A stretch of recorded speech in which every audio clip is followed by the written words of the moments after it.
در بیرون هوا سرد است. داخل گرمخانه باشد هوایش معتدل می باشد. در چنین شرایط مساعد گرمخانه نورخان عظیموف شغل پسندیده‌اش را که دهقانی است فصل زمستان هم ادامه می دهد. این سبزوات تر و تازه محصول مهنت او می باشند. ما رشد گپ همین زمین ده چند سال روبرو چی کردیم؟ کشتی کرم کردیم. کرم به حتوسیل نوکیش خوب بود در نتیجه که ما از نوری‌های مینرالی و غیر مینرالی استفاده بردنمون. برای آنکه ما گفتیم همین زمین باید کشتی تکراری کنیم دیگر نمودی کش کنیم. همین سال ما در این زمین 2 بار اوگونی کردیم و این حاصل سوم چیه؟ کبوتیه که در اینجا پیازه گشنیچه اوکروپای چه چیزی که دیده استوده این. برای همین عموما در حالتی که زمین بگوی که حاصل نقص به دست بیاریم تکرار کشت کردن هم در کره. قطعه زمین نزد اولگی منزلی استقامتی امک نورخان مساحت 8 سوتیق را تشکیل داده از همین زمین هم ساله 3 حاصل میگیرد. حاصل سهمی زمین محصولات های گرمخانه روسای نزدیک به بازار برآورده می شوند. دهقانی کاری گرچند دقیقاً که باشد در حالتی که کس دهقانی کرده حاصل خوب به دست آورد همون شلپریش هم میبره.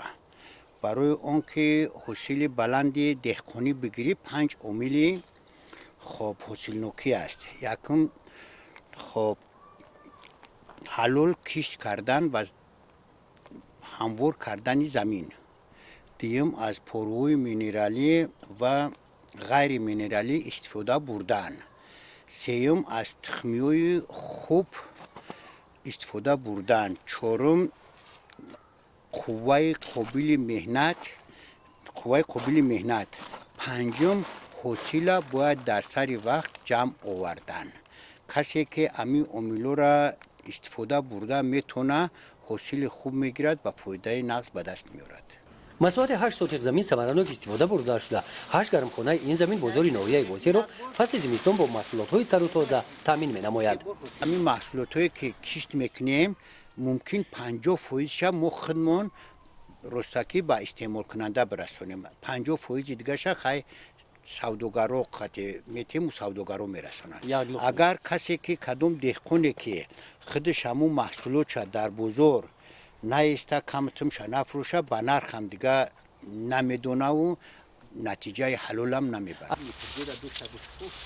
این زمین یگان وجب جای خالیگی ندارد. داخل جویبار کنار آنها محصولات دارد.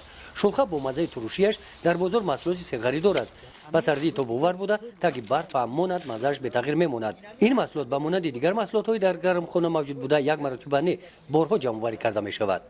به سردی تا باور در حالتی که همون آدمی که همی چیزا قطعی سر کار میکنه او کاری نیست. یک پلیونکا میکشه همون پلیونکا قطعی گرمی همون پلیونکا که در نتیجه این همی روزو مثال 5-7 گرادوس باشه اگر تای پلیونکا 2 برابر زیاد میشوه اوجه 10-15 درجه گرم میشه. در 10-15 درجه همه محصولات کبوتی عمل ده میدرویه.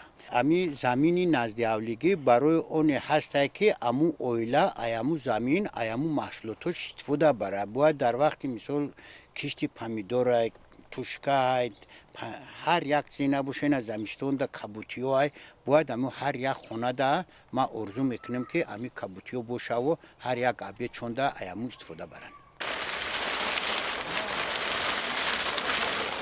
نورخان عظیم با استفاده ثمرناک قطعه زمین نزد اولگی منزل استقامتیش آن همین طور سطح زندگی اویله‌اش را توانست بالا بردارد و در تامین امنیت وزقاوری کشورمان با همین را سهم می‌گذارد.